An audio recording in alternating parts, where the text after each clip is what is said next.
వాస్తవానికి go back అంటే అంటారు, బరాబర్ అంటారు. మా రాష్ట్రంలో మా వాళ్ళందరినీ నాశనం కావాలి, మా వాళ్ళందరూ బతకూడదు, ఎవడో ఎక్కడి నుంచి వచ్చినోడు బతకాలి, వాడే బిజినెస్ చేసుకుని వాడే డబ్బులు సంపాదించుకుని అంటే మా దగ్గర ఉండేటోళ్ళందరూ మా దగ్గర బిజినెస్ చేసే వాళ్ళందరూ నష్టపోవాలి, వాళ్ళు లాస్ కావాలి, వాళ్ళు నడవద్దు. ఇంకోటి మానవుడి దూరంపదంతా ఎక్కువ చేస్తారని బయట టాక్. 100% 2 నెంబర్ దందా చేస్తారు. 2 నెంబర్ దందా కూడా మొత్తం అన్ని కూడా బయటికి వస్తుంది. చేసేది మొత్తం నిజంగా 2 నెంబర్ దందానే చేస్తారు. 100% వీనికి ఎంత దమ్ముంటే మా రాష్ట్రంలోకి వచ్చి మా ఓడిని కొట్టి మా ఓడిని ఆ కులం పేరుతో దూషించకి ఊకుంటారా తెలంగాణ సమాజం? ఇవాళ మాకు పట్టినటువంటి పీడ ఆంధ్రలో వెళ్ళిపోవాలని చెప్పేసి మా రాష్ట్రాన్ని మేము సాధించుకున్నాం. ఆనాడు యాదించుకుంటే ఇలా మార్వాడిలా పెత్తనం వచ్చేసి ఎవడైతే బిజినెస్ చేసుకున్నా ఏది చేసుకున్నా కూడా ఇలా మా ప్రాంతానికి విలువేయాలంటూ కులంతో పేరుతో దూషించి నీకు అంత దమ్ముండి మేం పెట్టే భిక్ష మా దేశంలో మా రాష్ట్రంలో వచ్చి బిజినెస్ చేసుకొని మా వాళ్ళు వస్తువులు కొంటే నువ్వు బతుకుతావు, నీకు తిండి వస్తుంది. అట్లాంటి లుచ్చనా కూడా నువ్వు ఎస్సీఓని అది అని చెప్పేసి నువ్వు దాడి చేస్తారా? ఇట్లాంటి వాళ్ళని మొత్తం తరిమి కొట్టాలి.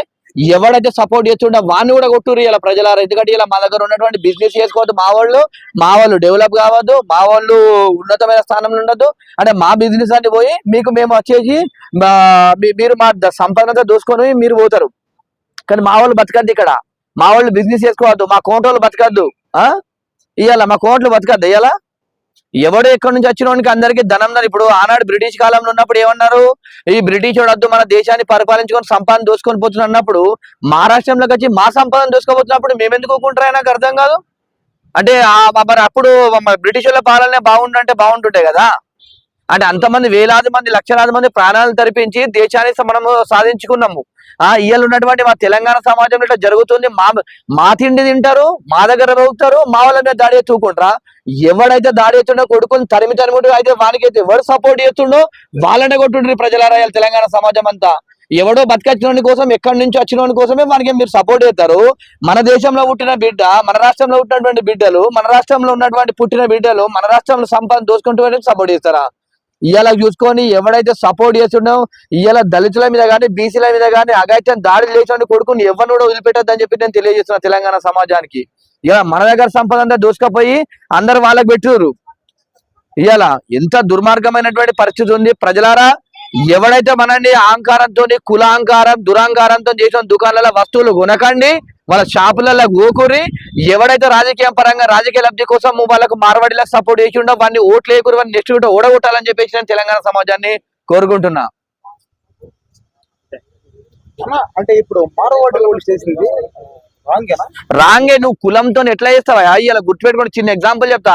దేశానికి కానీ రాష్ట్రానికి కానీ ఒక్క మనిషితోనే సాధ్యమవుతుంది. ఇలా తెలంగాణ కేసీఆర్ ఒక్కటిది కొట్లాడడం వల్ల తెలంగాణ వచ్చింది. ఇలా ఇలాంటి ప్రతి దానికి ఏదన్నా ఒక్కటిలో ఉంటది. ఇలా వాడు తిట్టిండు వీళ్ళు తిట్టిండు అని చెప్పి అంటే కులంతో ఏ విధంగా తిడతావు? ఇలా నీకు ఇలా మార్వాడి అన్నట్టు ఏ రోజు అన్నా కూడా జైబీఎం అన్నాడు. ఇలా జైబీఎం అంటారు.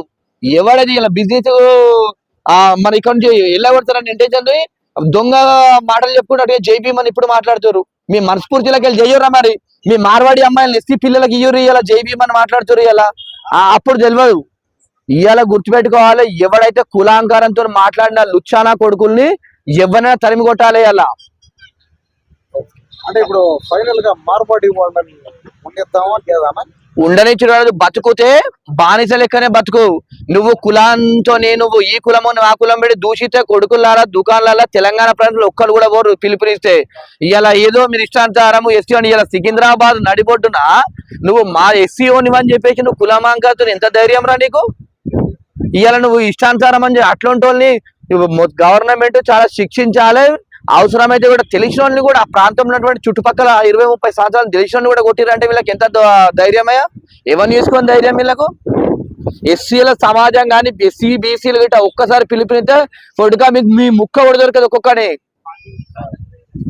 ఇలా తెలంగాణ సమాజంలో బతుకుతే మంచిగా బతుకురి, కానీ కులంకారంతో నువ్వు వాడని చెప్పి మాట్లాడితే గిట్ట పరిణామాలు వేరే స్థితిలో ఉండే అవకాశం ఉంటుంది. కాబట్టి కంపల్సరీ తెలంగాణ ప్రజలు ఎవరి కింద మార్వడానికి కింద బతికే అంత ధీరస్థితులు ఎవరు లేడు.